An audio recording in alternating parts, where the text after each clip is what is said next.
کوئی وظیفہ بتائیں۔ کتنے لمبے لمبے وظیفے لوگ پڑھ رہے ہیں کہ کاروبار کھل جائے اور روزی بڑھ جائے، کتنے لمبے چوڑے، کتنے کتابوں میں ایڈے ایڈے بڑے وظیفے لکھے پہ، پڑھوں جی بندہ بڈھا ہو جائے۔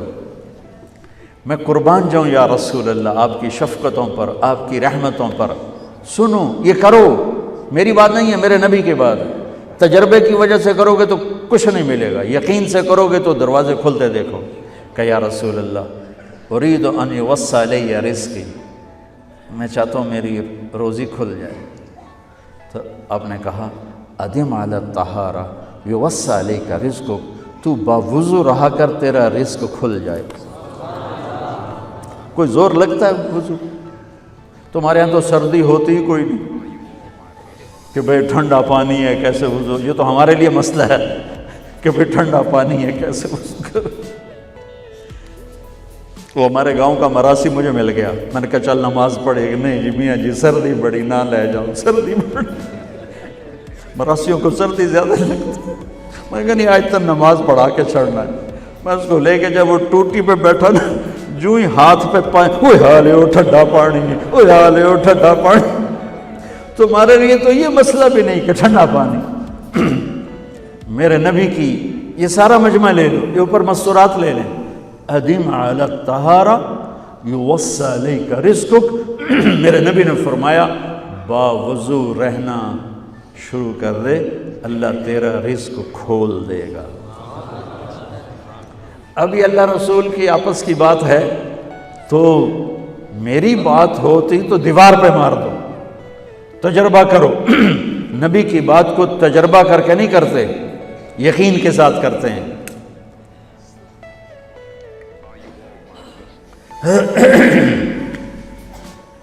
ادم علی الطہارہ یوسع علیک رزقک، باوضو رہا کر۔ اچھا باوضو رہنے کے اور فائدے،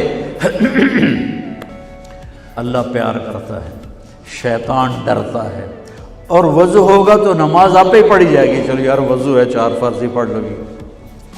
ایک دفعہ شیطان آیا ہمارے نبی سے ملنے، تو آپ نے اس سے پوچھا تیرے دشمن کتنے؟ کہنے لگا 15۔ آپ نے فرمایا کون کون ہے؟ کہنے لگا پہلا تو تھوڑا ہی نمبر ہے، پہلا نمبر تو تھوڑے نال میرا لگو ہے۔ پھر کہنے لگا وہ مسلمان جو 24 گھنٹے باوضو رہتا ہے وہ میرا بڑا دشمن ہے۔ جو باوضو رہتا ہے اور باوضو سوتا ہے، ایک فرشتہ اس کے لیے بندگی کا ثواب لکھتا رہتا ہے۔ خیر واپس آتا ہوں، میرے نبی نے فرمایا 4 باتیں لے لو اور دنیا بھی تمہاری آخر، ساری PIA زندہ ہو جائے گی، ساری اکانومی زندہ ہو جائے گی، ساری معیشت زندہ ہو جائے گی۔ 5 بھی نہیں، ایک انگلی بھی آپ نے نیچے کر دی، کہ یہ بس اتنی لے لو۔ حفظ و امانت، صدق حدیث، حسن خلیقت، عفت فی طعمت۔ کیا خوبصورت!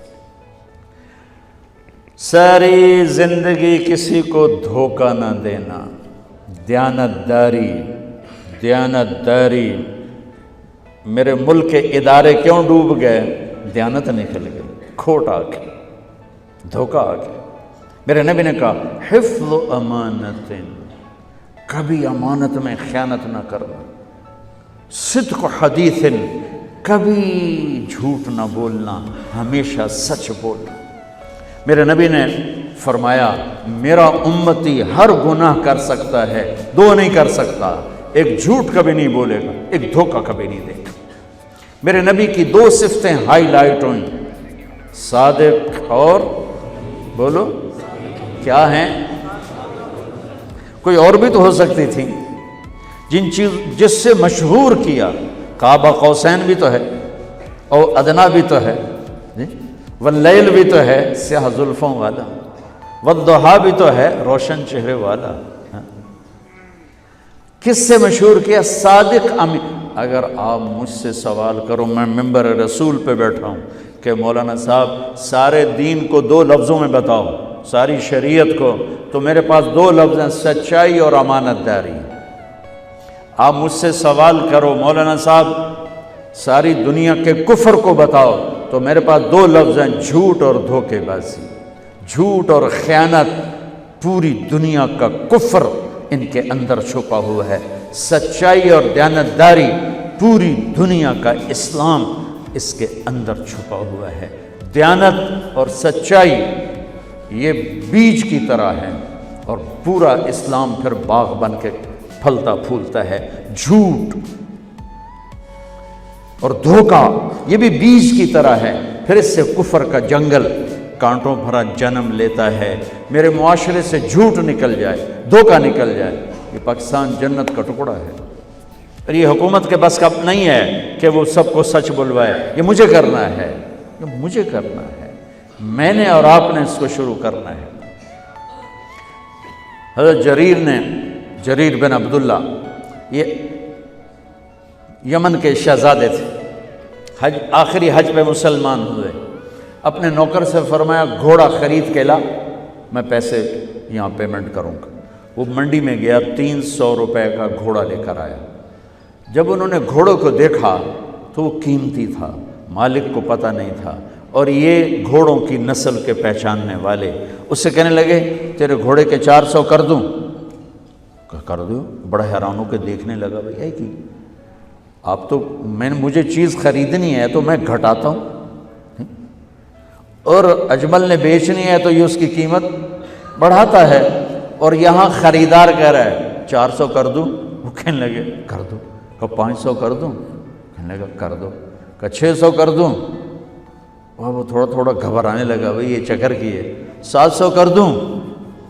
800 کر دوں؟ وہ کہنے لگا حضور تسی لینا تو لو، پر میرا مذاق تھا نا، تسی اڑاؤ، کدی لین والے بھی پیسے بتائے، تسی میں نے 300 دے میں جاواں۔ کہنے کہ اس کو 800 دے دو اور گھوڑا باندھ دو۔ وہ حیران خوشی سے چھلانگے مارتا ہوا گیا۔ تو جب وہ چلا گیا تو نوکر نے پوچھا میں جب 300 میں سودا کر کے آیا تھا تو 500 کس خوشی میں بڑھائے؟ فرمایا میرے بھائی اس کے گھوڑے کی قیمت 800 تھی، 300 نہیں تھی، اور میں نے نبی کے ہاتھوں میں ہاتھ دے کے یہ وعدہ کیا تھا زندگی بھر کسی کو دھوکہ نہیں دوں گا، سب کی خیر خواہی چاہوں۔ تو بھائیو میرے اداروں میں کس ٹیلنٹ کی کمی نہیں، صلاحیتوں کی کمی نہیں، دیانت کی کمی ہے، قوت عمل کی کمی نہیں، سچائی کی کمی ہے۔ حجاج بن یوسف ایک ظالم گورنر گزرا ہے، اس کے خلاف بغاوت ہوئی، وہ ناکام ہو گئی۔ تو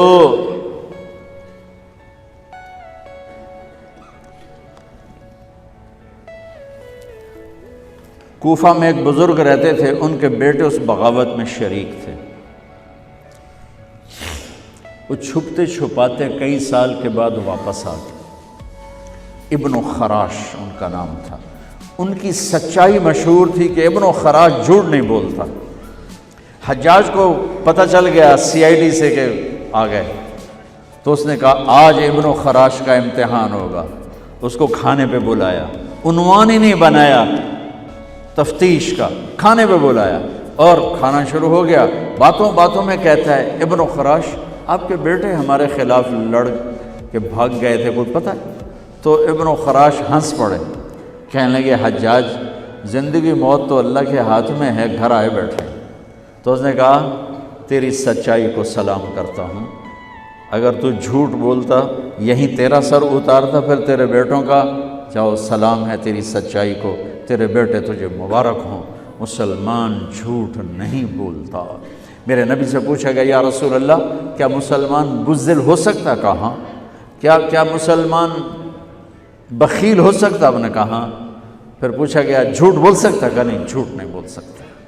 تو دو باتیں حدیث پاک کی، صدق و حدیث، حفظ و امانت، یہ دو باتیں زندہ ہو جائیں تمہارے سارے ادارے زندہ ہو جائیں، ہم نقصان سے نکل کر نفع میں آ جائیں گے، نفع میں آ کر اوروں کو دینے والے بن جائیں گے۔ اس ملک میں اتنے خزانے اللہ نے چھپائے ہیں، اور اس ملک میں اتنے اللہ نے استعداد والے لوگ پیدا فرمائے ہیں، صرف 2 چیزوں سے ہم مار کھا رہے ہیں، ہمارے جو ادارے ڈوب رہے ہیں، وہ گلگت سے لے کر گوادر تک، اس میں وسائل کی کمی نہیں، سچائی کی کمی ہے، دیانتداری کی کمی ہے، اور یہ ریلیٹڈ ہے رب ہونے کے ساتھ کہ ہم نے اللہ کے رب ہونے میں شک کیا تو ہم غلط راہوں پہ چل پڑے۔ رب تو اللہ ہے، دینے والا تو اللہ ہے۔